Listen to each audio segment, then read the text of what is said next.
আসসালামু আলাইকুম। আশা করি আপনারা সবাই ভালো আছেন। আমিও ভালো আছি। বরাবরের মতো আবারও চলে আসলাম আরেকটি নতুন ভিডিও নিয়ে। আশা করি আপনাদের কাছে ভালো লাগবে। আমাদের জীবনটা না বড়ই অদ্ভুত। আজ এখানে তো কাল ওখানে।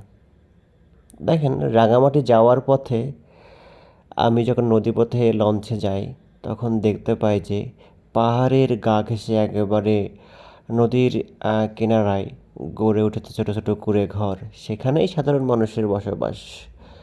আমরা যারা ঢাকা শহরে থাকি একটু আরাম-আয়েশে থাকার চিন্তা করি। তাদেরকেও তো চিন্তা করতে হবে ওই সমস্ত উপজেলাতে যারা মানুষ বসবাস করেন, তাদের জীবনটা কত কঠিন বা কষ্টের। আমরা কি অনুধাবন করতে পারি? আমরা হয়তো শখের বশে ঘুরতে যাই। কখনো চিন্তাও করি না যে ওরাও তো মানুষ, ওরা কীভাবে থাকে।